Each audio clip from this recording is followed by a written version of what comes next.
Hello दोस्तों, welcome to other video. इस video में बात करने वाला हूँ कि मान लीजिए कि कोई कंपनी आपने खरीदा और आपकी खरीदने के अगले दिन से ही अगर वो स्टॉक गिरने लग जाए तो क्या करना चाहिए। अब ये जो सिचुएशन है ये बहुत सारे इन्वेस्टर्स के साथ होता है। इनफैक्ट जो बहुत मैच्योर हो चुके हैं उनके साथ भी होता है। तो इस वीडियो में बात करूँगा कि ऐसे सिचुएशन से आपको कैसे झेलना चाहिए।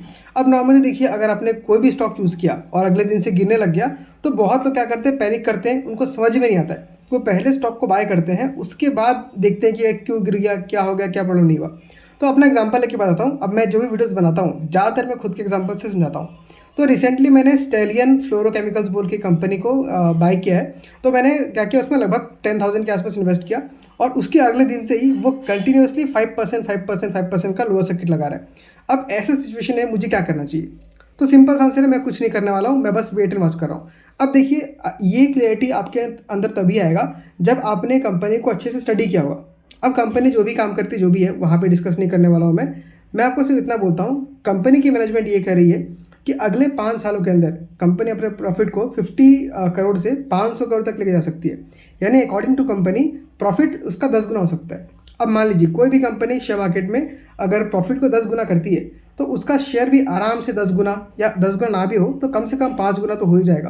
अब देखिए, एक दिन में तो होने वाला नहीं है। ये होने के लिए आपको लगभग 1 साल, 2 साल, 3 साल, मतलब जिस तरीके से कंपनी परफॉर्म करती है उस तरीके से आपको रिजल्ट देखने मिलेगा।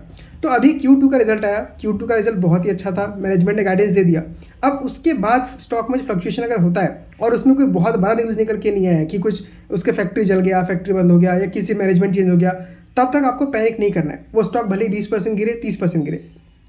अब यहाँ पे एक बात और भी देखिए, कोई भी कंपनी जब आप फर्स्ट टाइम इन्वेस्ट कर रहे हैं तो उसमें आपको एक ही बार में पूरा पैसा नहीं डालना है। मैं जनरली अपने पोर्टफोलियो का 5% से लेकर 10% तक एलोकेट करता हूँ। तो अभी जो मैंने एलोकेशन दिया है वो मेरे पोर्टफोलियो का सिर्फ 1% है, सिर्फ 1%।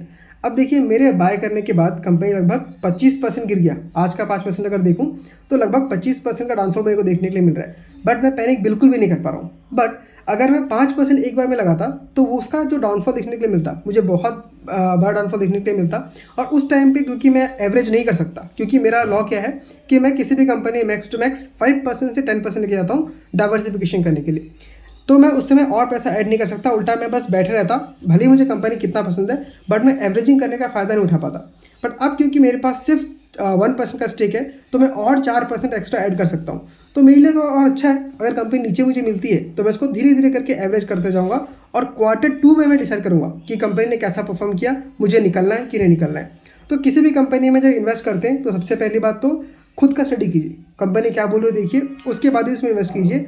और दूसरी बात यह है कि आपको उसमें पूरा पैसा नहीं डालना है, एक छोटा सा एलोकेशन स्टार्ट कीजिए और क्वार्टर टेक कीजिए। आपको अपने आप कंपनी में कॉन्फिडेंस आएगा और आप उसमें बहुत लंबे समय तक टिके रह सकेंगे। तो स्टेलियन फ्लोरोकेमिकल्स के ऊपर मैंने एक वीडियो बना दिया क्योंकि बहुत ज़्यादा पैनिक में लोग थे। स्टॉक्स बहुत ज़्यादा गिर रहा है कंटिन्यूसली। तो घबराने वाली बात नहीं है। अगर आपने बहुत बड़ा अमाउंट नहीं दिया है तो होल्ड कीजिए, मतलब मैं तो होल्ड कर रहा हूँ। अब आपके बारे में क्या करना है वो तो आप खुद डिसाइड करेंगे। अगर आपके व्यूज़ मुझसे कुछ डिफरेंट है तो कमेंट करके बताइए, I will like to read about them. ठीक है दोस्तों, तो आज की वीडियो में इतना ही। मिलता है आपसे अगले वीडियो में, तब तक के लिए टेक केयर।